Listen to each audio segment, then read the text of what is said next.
Bonjour à tous, je m'appelle Frédéric Lemos. J'ai 44 ans, je suis marié et j'ai 4 magnifiques garçons qui ont de 1 à 16 ans.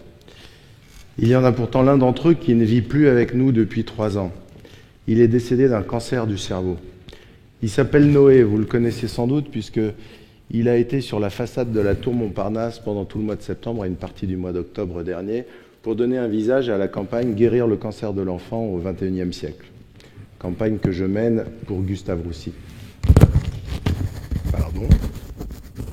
Alors, jusqu'en 2011, je crois qu'on peut illustrer ma vie comme une gentille pente ascendante. Je suis issu d'un milieu très simple, j'ai eu la chance de pouvoir faire de hautes études, et à 33 ans, je me suis fait confier les rênes de toute la branche immobilière d'une grande banque d'affaires. Ça allait plutôt bien. Le 1er novembre 2011, quand j'ai pris ma voiture pour aller à Necker avec Noé, qui avait un petit peu de mal à bouger sa main, j'étais très détendu. Pourtant, quelques heures après, ma femme me rejoignait et le chef du département neurochirurgie nous disait « C'est moche, Noé a un gliome infiltrant du tronc cérébral. C'est un cancer du cerveau absolument incurable. Je peux vous le dire avec certitude, il a 3 à 9 mois à vivre. » Alors là, on a probablement fait la même tête que vous, mais on ne nous racontait pas une histoire. On nous parlait de notre fils. Ma femme et moi, on n'est pas vraiment du genre à lâcher. Et on nous disait qu'il était impossible de sauver notre fils. Alors on s'est réfugié dans une citation de Mark Twain qui dit « Ils ne savaient pas que c'était impossible, alors ils l'ont fait ». Nous voilà partis. La France d'abord. Gustave Roussy, cet établissement, qui est le plus grand centre européen de lutte contre le cancer, est devenu notre centre de référence. Vous connaissez aussi probablement Gustave Roussy, c'est cet énorme bâtiment qui est sur la gauche de l'autoroute quand on quitte Paris par le sud et qu'on fuit toujours un petit peu du regard. Les moyens manquaient, de telle manière que des biopsies de Noé restaient inlassablement dans un frigo. Alors on a décidé de financer le recrutement de 2 chercheurs.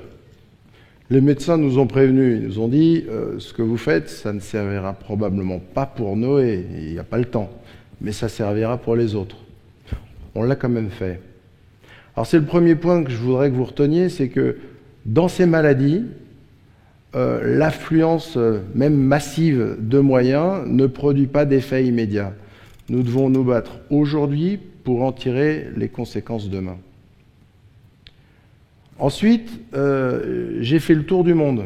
Pendant que ma femme était la plateforme qui restait à la maison et qui gérait nos 3 enfants à l'époque, moi j'ai fait le tour du monde, soit avec Noé quelquefois, soit avec son dossier médical. Alors là, j'ai rencontré les réalistes.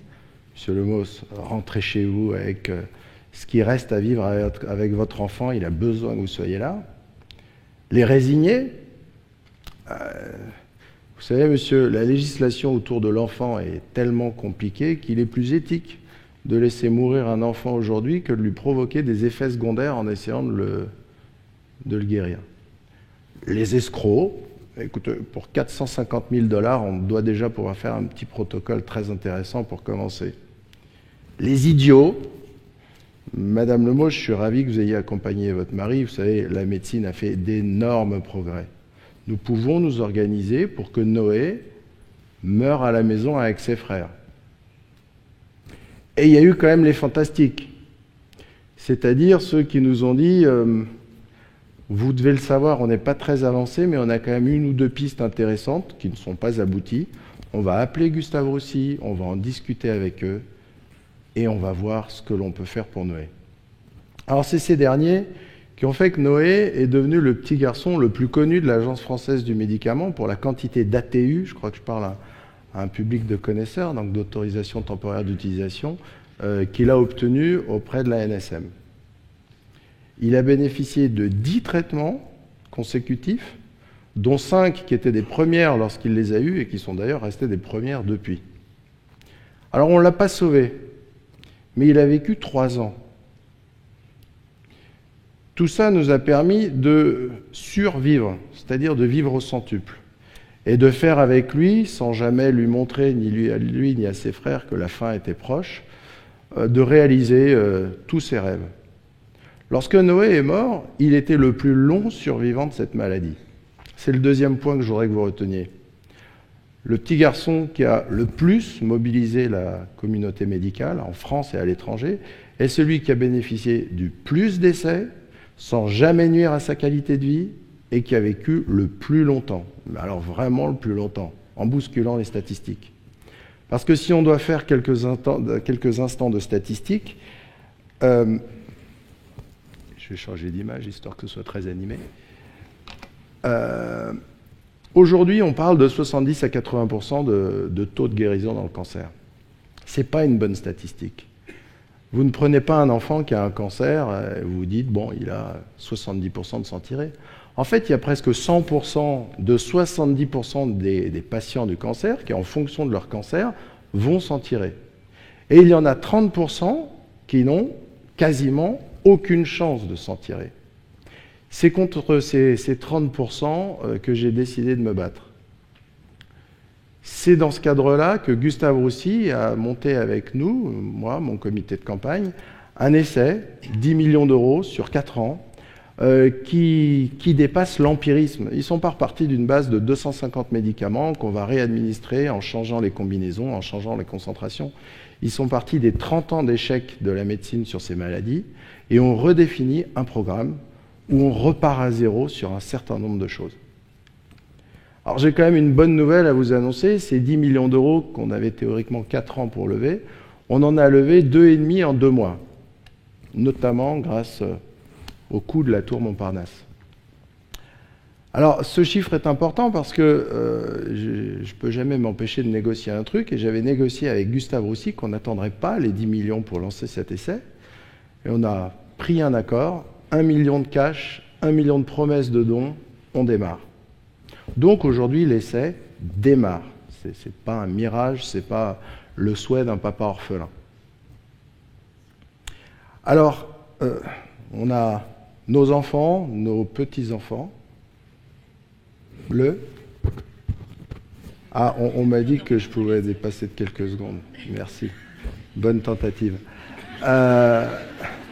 Du coup, je vais m'en rajouter 5 minutes. Tiens. Donc, on a... Du coup, j'ai perdu le fil, par contre. Voilà, on a ces 10 millions d'un côté, nos enfants, nos petits-enfants, nos neveux de l'autre. Alors, est-ce que ça veut dire qu'on a trouvé le prix de la guérison? Je ne peux pas vous l'affirmer. Ce que je peux vous dire, c'est que pendant 3 ans, j'ai rêvé que quelqu'un vienne me dire le prix, qu'il ne me reste plus qu'à aller chercher l'argent. Parce que, plus qu'un médecin, j'étais responsable de mon fils. Et ça, d'ailleurs, j'ai la faiblesse de penser que c'est le cas de tous les parents ici. Et le simple fait que la foudre puisse s'abattre 2 fois au même endroit m'empêche de m'arrêter. Alors on m'a dit qu'il y avait des matheux ce matin, donc je voudrais faire un petit peu de maths avec vous très rapidement. 10 millions d'euros, c'est quoi? C'est 100 entreprises qui donnent 100 000 euros sur 4 ans, 25 000 euros par an. Après impôt, 8 000 euros par an. J'ai presque la faiblesse de penser que je pourrais repartir ce soir en ayant financé la campagne rien qu'avec ceux qui sont dans la salle et les 300 qui sont encore tankés dans un train entre Deauville et Paris. On ne peut pas continuer à laisser la survie de nos enfants, c'est-à-dire le financement de la recherche pour qu'ils survivent, entre les mains de quelques dizaines d'associations qui se démènent pour vendre des gâteaux à la sortie des écoles.